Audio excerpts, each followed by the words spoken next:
Hi there, Megan Thompson with Megan Thompson Coaching, and here we are going to talk about your sensitive child's potential. So, if you're raising a highly sensitive child or teen stuck in the meltdown or shutdown cycle, your child is hitting, kicking, screaming, running, throwing things, running away, hiding, or shutting down on a daily or multiple times a day basis, and you're wondering, is this all there is? Is just getting rid of these meltdowns the only thing that I need to be focusing on? Or is my child destined for more? Make sure that you stay tuned to today's show.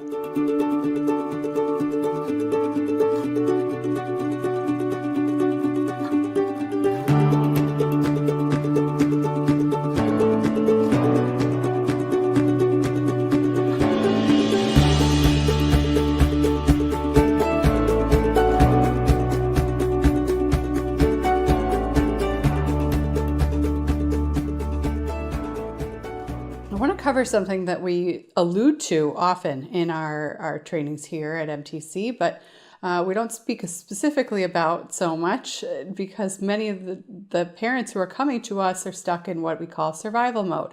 Part of the meltdown cycle, you are dealing with frustration, aggravation, and worried about your child's emotional health and physical health and your whole family's emotional and physical health.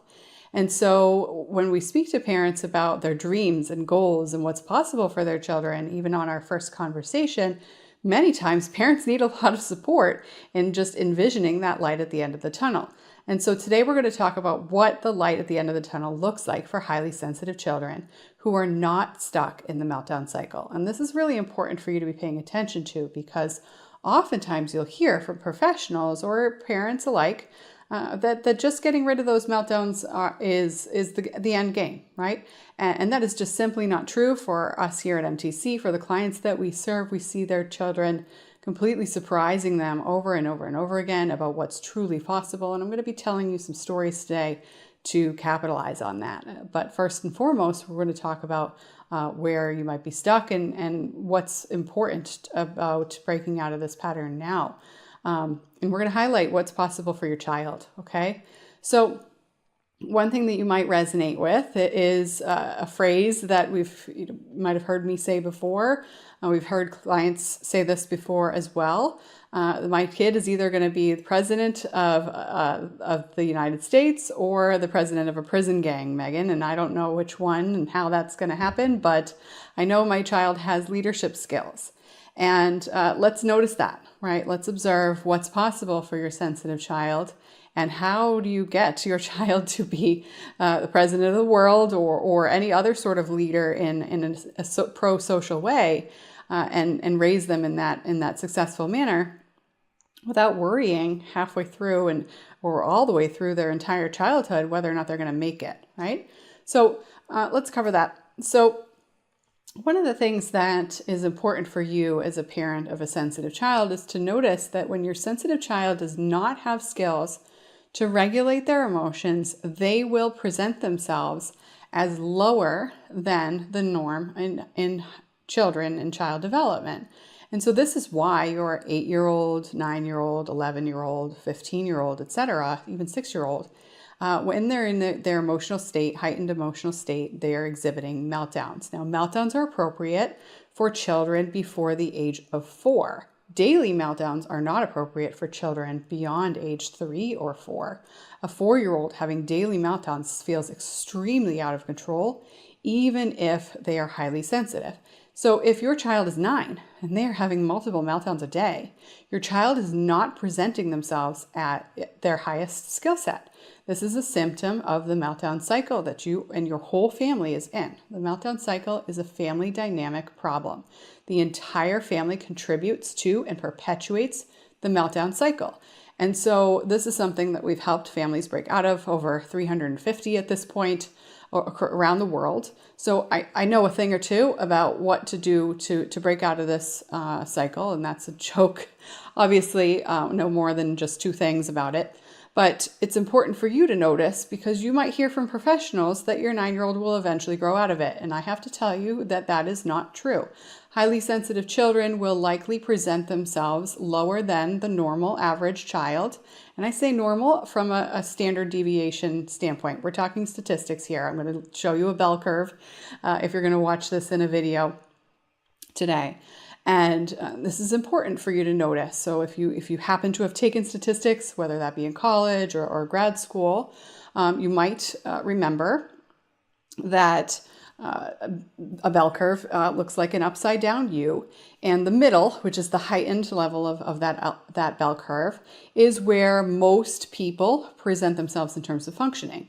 Now, when the bell curve hits the lower parts of that close to upside down U, on either end of the bell curve, this is where we see children who are highly sensitive perform, whether they are 2 or 3 standard deviations away from the middle or on either end. So highly sensitive kids struggle both emotionally and physically in their health, as well as relationally.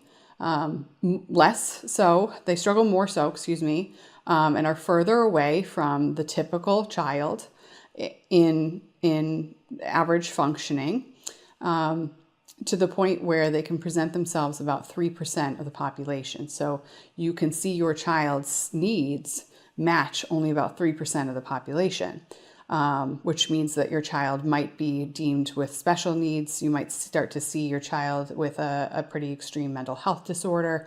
If you're seeking professional support from a professional who does not understand the personality trait, your child might end up with a diagnosis like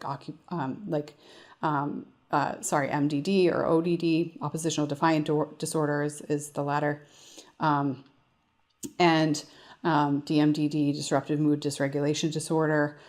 Your child might be misdiagnosed with autism spectrum disorder, or misdiagnosed with ADHD, or diagnosed with anxiety, etc. And so all of these needs and diagnoses are not typical for the human population, in the sense that every average person would meet criteria, right? There's a minority here in the human population meeting the criteria for mental health disorders, and highly sensitive children have a much higher rate of being diagnosed with these mental health disorders, which means that their behaviors exhibit what a mental health disorder's criteria, like in order to fit the criteria, right? So the criteria for highly sensitive children who are stuck in the meltdown cycle: daily meltdowns, multiple times a day meltdowns, significant anxiety, irritability, aggravation, etc. Now, if you look up any of those diagnoses, you would see consistency and some parallel in terms of the symptoms of a mental health diagnosis and a highly sensitive child stuck in the meltdown cycle. So if you're working with a professional who doesn't understand the personality trait, it's very possible that your child will be misdiagnosed. That's important for you to notice, because if you're looking at parenting a highly sensitive child, and not all highly sensitive children fit the criteria for the meltdown cycle, your child might not be having daily meltdowns, or multiple times a day meltdowns, or multiple times a week meltdowns, or shutdowns too, or either, right? Especially if we're talking about parenting a teenager here. Your teenager is much less likely to be throwing things and hitting you at that point. It's likely they've started to internalize things like life would be better off without me, might as well quit. Perfectionism to the point where they're shutting down, and procrastination becomes a massive issue. Child could be failing school, though they are highly intelligent, etc. So we could see these symptoms shift, but that they are still the meltdown shutdown cycle. And so your child could end up with fitting criteria in the mental health world. And it's important for you as a parent to notice that that is just one side of the bell curve here, okay? So if your kid's stuck in the meltdown cycle, yes, it is very likely that they will be struggling more than the average child. And if you help your child build skills to regulate their bodies emotionally and mentally, then they will be much more capable of actually performing above the norm. 3 standard deviations above the norm for physical health, which means that we've seen highly sensitive kids eliminate or significantly reduce upper respiratory disease. That's Pluess's research, which means asthma goes away. Okay, think about the nervous system needs for somebody to be exhibiting much more healthier physical symptoms.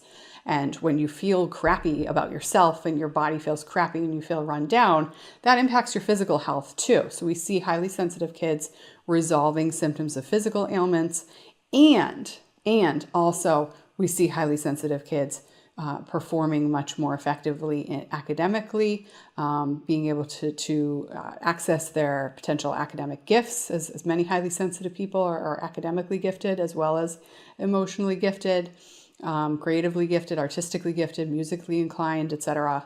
And then we see highly sensitive kids acting as leaders, because when we see what's possible, right? When your child is capable of managing their emotions, then they can use all 4 components of the highly sensitive trait for effective functioning, right?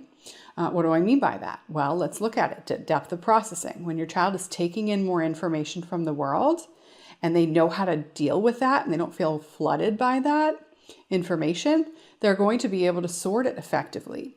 And when your child can sort that information from the world more effectively, they can tie strings together in their thinking process.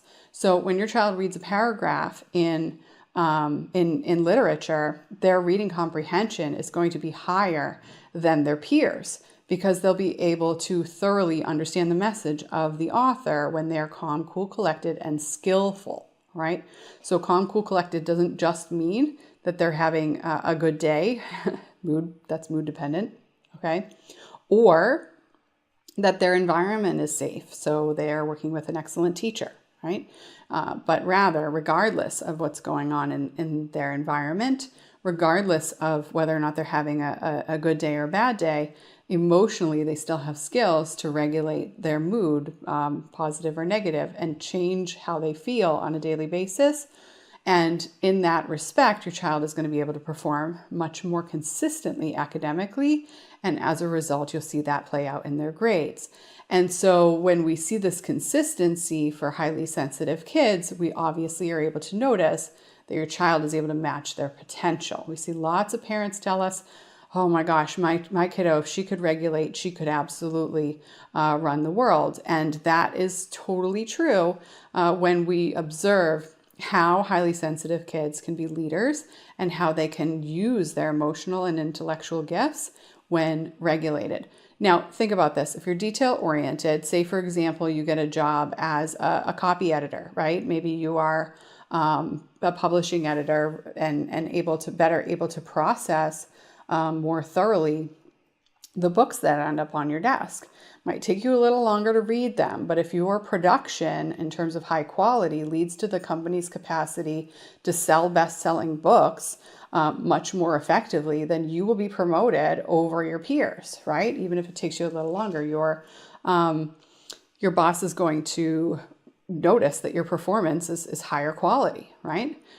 Secondly, let's take a different profession where detail orientation is important. Say, for example, medicine or nursing, right? You might catch problems, catch ailments that other people don't catch because you're noticing those details and you're putting 2 and 2 together in a different way. A regulated, highly sensitive mind can think outside the box much more effectively and can advocate for their needs when they're not only emotionally empathetic, but also emotionally regulated. Because empathetic people who are not emotionally regulated don't reach out for help because they're worried about being a burden. This leads to people-pleasing workaholism. So as a parent of a highly sensitive kid, if you see that your child is struggling, perhaps you are resonating with this if you are also highly sensitive, wondering, oh boy, you know what? I could do so much more for the company I work for, or for the church I'm involved in, or the community, or the sports that my kid's in. But I'm worried about putting people out when I advocate for what's going on. Well, that's a skill set that highly sensitive kids can learn at a much earlier age. And you as a parent can teach your highly sensitive child how to do that much more effectively, as that's how highly sensitive kids learn. Highly sensitive kids learn through the parent-child relationship and through skills taught by the parent. And this is consistent over a multitude of researchers. So I won't be naming names here, because that's going to send you down rabbit holes that you don't need to be focused on. That's my expertise. In terms of naming all of the research and all of the studies, all of that has been going on for the last 30 plus years. That's not the point of today's training. The point is focused on what your kid is capable of and being able to observe how and why your child is stuck and not reaching that capacity. Okay. So then we look at, now we've already gotten into, we've done depth of processing. We've done E, I'm out of order. That's okay. We've done empathetic and emotionally reactive, right? Now we're going to do easily overstimulated. Now, if your child is not capable of managing their emotions in a busy classroom, then obviously it's going to be a lot harder for them to focus, which means that they could end up with a misdiagnosis of ADHD or anxiety because it's difficult for them to concentrate, as well as their grades slipping because they're missing details because they're overwhelmed, right? And this is true for kids who are schooled in all kinds of settings. We see, we work with families who homeschool. When children are capable of regulating their emotions, they finish their work much faster, and then you guys get to enjoy your lives. As a homeschooler myself, being able to make sure that those activities and school learning activities are completed allows your child to have much more long-term focused play and investigation, which means that they can learn better in depth. So this is not just relevant to children who are schooled in the public setting. That skill set is still lacking in children who are homeschooled, who are highly sensitive, stuck in the meltdown cycle. So removing your kid from a public school setting does not fix this problem. When we think about being able to support your child in that, being easily overstimulated, obviously being able to work in a faster paced environment or in a loud environment, for example, would be something that your child would, stunt your child's development if they aren't able to do that. So if your child wants to be a veterinarian, but can't handle all the noise of the dogs and the cats, then we're in trouble, right? We've got an issue here. Noise canceling headphones don't let you talk to your staff members or hear squealing that is no longer a normal, I want to get out of the cage squeal, right? So there's some needs that need to be mitigated where outside tools aren't the only solution to being able to address that. And so when we think about supporting your sensitive kid and being able to reach whatever goal it is that they have for themselves, and this is obviously related to not just career, right? We want to focus on a highly sensitive parent who is easily overstimulated is going to be significantly impacted by raising children. Children make noise.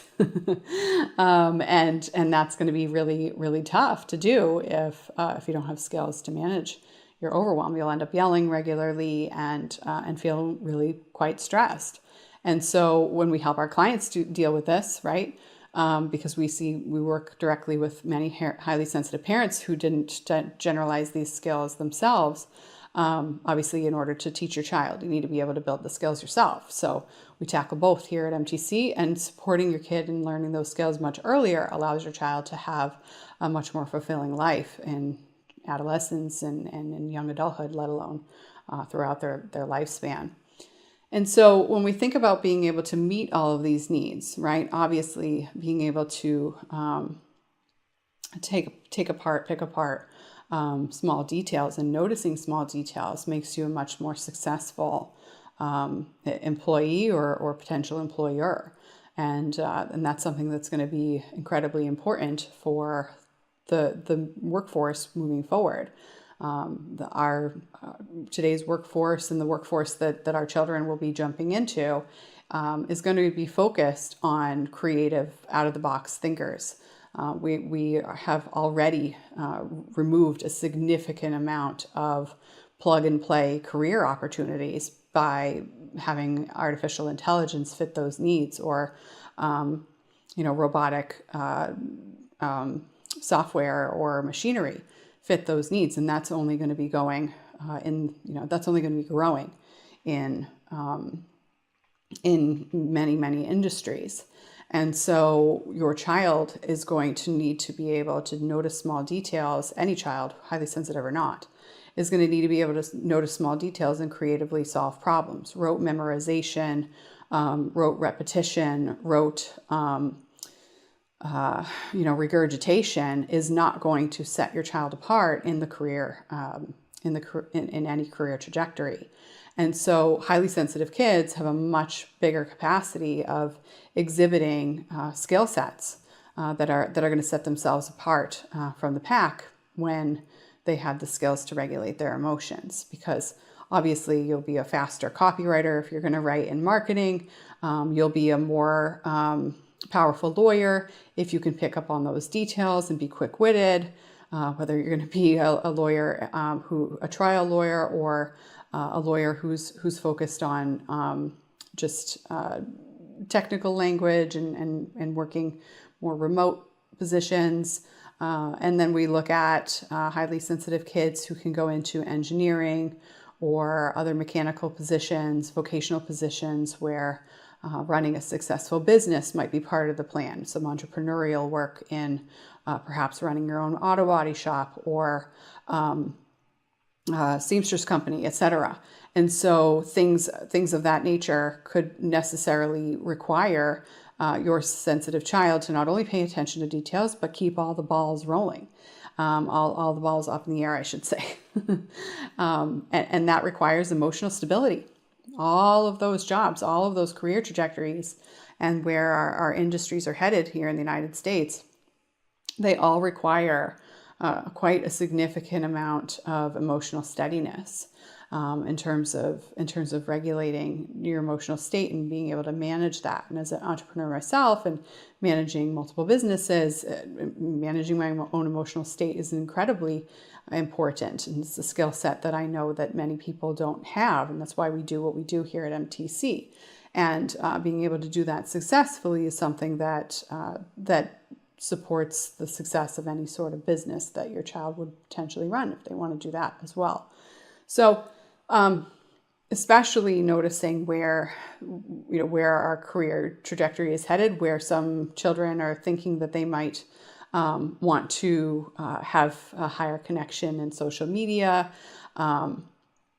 and using that for any sort of projection of their career. They would need to be able to withstand the conversations on social media that can be quite toxic. And that requires emotional management as well. And so no matter how your child is planning on being financially successful and in terms of career success as well, it's also important for you to notice that your child has the capacity to meet all of those needs when they can emotionally regulate. And so I want to, speak about this globally, but I want to speak about this from a more particularly specific standpoint. I want to share a story. One of our clients, we can call her Nancy. She came into one of our programs. This is the program for parents of younger children. And we call that boot camp here at MTC, Parent Your Highly Sensitive Child Boot Camp. And we help parents break out of that meltdown cycle in as little as 8 weeks. And so Nancy came in struggling pretty significantly. Her 9-year-old was having such explosive meltdowns in the morning that Nancy was actually pretty worried that she would lose her apartment. She had already had a few noise complaints counting against her due to her child's needs, and she was really worried she would get evicted. And so coming to us, she shared this and also the disconnection, the emotional disconnection she was having with her daughter, which was, especially as a single parent, weighing on her very, very heavily. And it was torture trying to support her daughter getting out the door.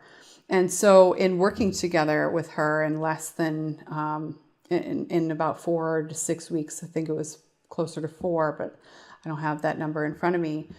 She was able to stop the meltdowns in the morning time. She had like maybe 1 a week instead of the twice a morning. So that's every morning when they were getting ready to go to school, down to once a week within 4 weeks, and then moving upward from there. With her daughter, one of the things that she noticed was not just that, right? It wasn't just getting her kid to stay quiet in the morning, right? I want to talk about the pervasive behavior change that led to pervasive highlight of her child's personality, her child's true personality. And this is really important. Something we talk to our clients about a lot, that your highly sensitive child is not the meltdown cycle. The kiddo you're seeing is in pain. She is hurting. She is not performing at her true personality. And so the irritability, the aggravation, the hesitancy, the refusal that you see from your child or your teen, that is not who they are. That is not their innate personality. That is a symptom of the meltdown cycle. And so what she was able to celebrate, this was definitely 4 weeks in, what she was able to celebrate on one of our calls was her daughter she had witnessed her daughter in an assembly, like a chorus assembly. And there was another child who mom was able to, after learning about the sensitive trait with us, observe this kiddo was likely highly sensitive himself as well. Was hesitant, had kind of stopped at they were all going for to the center of the stage to go do their performance, and he stopped at the stairs. Wasn't feeling comfortable going up the stairs, kind of frozen.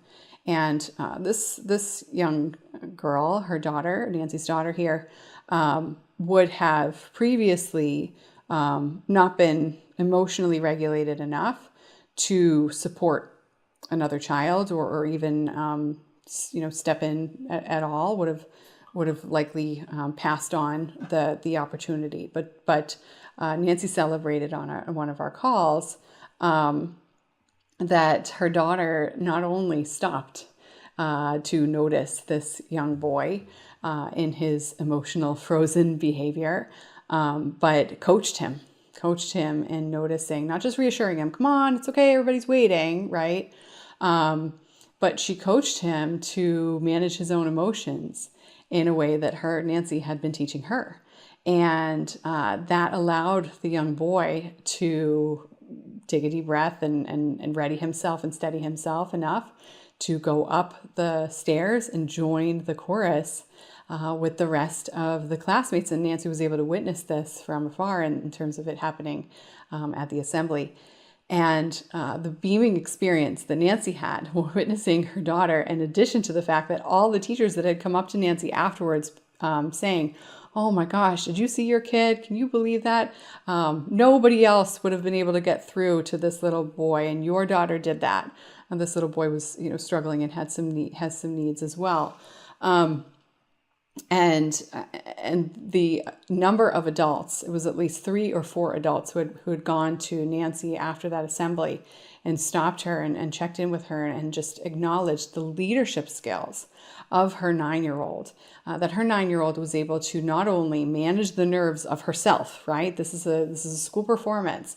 And this child's meltdowns were, prior to coming to school, they were based in perfectionism. They weren't just, I don't want to go to school. It was a lot of worry going on behind those meltdowns. And so she was able to manage her own emotions. She was able to manage the fact that she was performing. So any sort of performance anxiety managed. She was able to feel capable of solving any problems that she herself would have while on stage, because this isn't a typical, it's not like this 9-year-old goes to theater school, right? This is a once a quarter or once a semester kind of performance. So that she's working towards depending on the school setup, right? And then she was able to not only feel regulated in her body enough to feel like she could handle her own emotional needs, but she was also able to feel and notice and feel the empathy towards this young boy and act on it, knowing that she could feel capable enough to lead this young boy into success.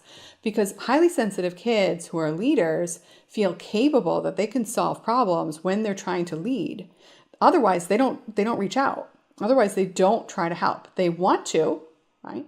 They want to. But they don't often initiate it. Instead, they wait by the sidelines and wish and kind of hope that they could help their peers succeed. But they don't take action because they're worried about how their peers will take it if they try to give advice or support. And they're also worried about what would happen if the kids don't respond in a way that they will benefit from. So highly sensitive kids who want to be leaders often and are stuck in the meltdown cycle will inhibit that urge for themselves. They won't act on it for a multitude of reasons, and that's a few of them. And so this mom was beaming. Oh my gosh, you should have seen her. Her emotional experience on this live call with us, celebrating her daughter's success, celebrating that young boy being impacted by one of his peers in a way where he felt successful, and then noticing that this was such a proud moment for both mom and for daughter and, for this little kiddo. That level of ripple effect in just 4 weeks, right? So to go from being, fearful that your kid's going to get kicked out of your going to get you kicked out of your apartment, to then your child being a leader in her community in such a short period of time. I want to support you in noticing how your sensitive kid is fully capable of that as well. And this is the experience that we're talking about. We're talking about being able to support your child in managing their emotional goals, in managing and performing in a way that helps set them apart in an effective way, right? Rather than thinking that this emotional success is something that your child is going to take years and years and years into adulthood before they start meeting. That's simply not true. And, for you as a parent, it might feel too good to be true. You might be wondering, how do they do it? This doesn't make any sense. Well, guess what? All we do is take advantage of science here at MTC. We use the research and science to support this process. This is a scientific concept called Vantage sensitivity. Highly sensitive kids have a higher vantage point than their peers. They are much more capable and much more susceptible to their environment when the environment changes. And so who creates the environment for a highly sensitive child? You do. Parents do. Okay? Parents create the environment for a sensitive child. And that's incredibly important for you to notice. Your child feels heard, understood, cared for most from their parent-child relationship. Okay? And this is really important for us to be highlighting, because when that relationship shifts and your child's self-esteem goes up and your child's sense of capability goes up, which is self-concept. And when those things go up, we also see that needs to obviously be met with a full sense of capability in regulating emotions. And you need to be teaching your kid to do that. Your child will not learn that 1 hour a week when the other 167 feel like they're on fire. And so the emotional experience on a regular basis has to be improved in a positive way through the environment with the parent and the child. And so when you shift that dynamic, and you do that by addressing 4 different components we've talked about before and how we do that here in MTC, we see rapid results. And that is just, you can look up Vantage sensitivity, you can look at this image that I shared earlier if you're watching this on video. The increase in a positive environment will support your child in performing above the norm, above her peers. So it's not too good to be true. It's just statistics. And so when we get to rely on statistics, we get to rely on science, then it makes our job here at MTC a heck of a lot easier. It makes your job as a parent a heck of a lot easier, because you can notice that your child's not a statistical anomaly. They're just a statistical minority. And that can be relieving in and of itself, right? So what fixes the problem? Obviously, changing the way that you see your child and what's possible, right? As I just spent the last half hour or so talking about. Secondly, your relationship with your child needs to be broken down, and you need to teach your child in a way that isn't shaming and needs to be playful and communicative in a way that your child hears from you. So that's number 2 and number 3. And then number 4 is that you need to be strategic. You can't be throwing tactics at the wall. Helping your kid show up to a chorus performance that they're worried about isn't going to move the needle. That's circumstantial tactics. You need to be managing your child's emotions by building a foundation of comfort around emotions, and then supporting them and strategically changing their behavior patterns at the most unsafe behaviors, and doing that consistently so they feel capable. As a result, your child, you don't have to be tactic-based anymore. You don't have to look at every single problem as a major problem, because the majority of your problems are symptoms of the bigger root cause. And so if you're ready to fix this problem at the root, and you want our help to do that, then I encourage you to book a call with our team. Go to meganthompsoncoaching.com/talk or meganthompsoncoaching.com/teen talk, and we will have a conversation about where you're stuck. We will also have a very clear conversation about what you want to do with your life when that problem is gone. Because I say this often, if you don't understand and notice the light at the end of the tunnel clearly, you will not do the work to get there. All right. It takes an incredibly amount of hard work to break out of the meltdown cycle. This is why we support our clients in a significantly intense way in order to do that thoroughly. And with that being said, I'm not sure that what we do is going to be the bridge from your stuck points into your dreams. We have to have a conversation about that, because what we do is a highly intense specialty that is hard work, and yet we can break it down and make it simple for you, as long as you fit some criteria, and we know that we've solved this problem with other parents before. And when that's the case, then we share with you exactly how to get started on that journey on the very same phone call, so that you don't have to wait any longer. And noticing that, you're able to capitalize on your child's potential much, much faster. So supporting your kid, obviously, in feeling better on a daily basis is why you've been listening to us for as long as you have. It's why you've been following us, why you've been working on trying to solve this problem and up late at night Googling, haven't been able to break out of that pattern. And that's okay, because breaking out of this pattern consistently does require professional support. It is not something that parents are going to be able to watch their kid grow out of. And it's very hard to see what you're missing without an outside party who's been able to turn this around consistently with hundreds of people. So no shame in the game of needing support here, and in reaching out, and in have been stuck for so long, because it is incredibly common to be stuck in the meltdown cycle for years. And it's also true that you don't need to be. You can turn this around quickly.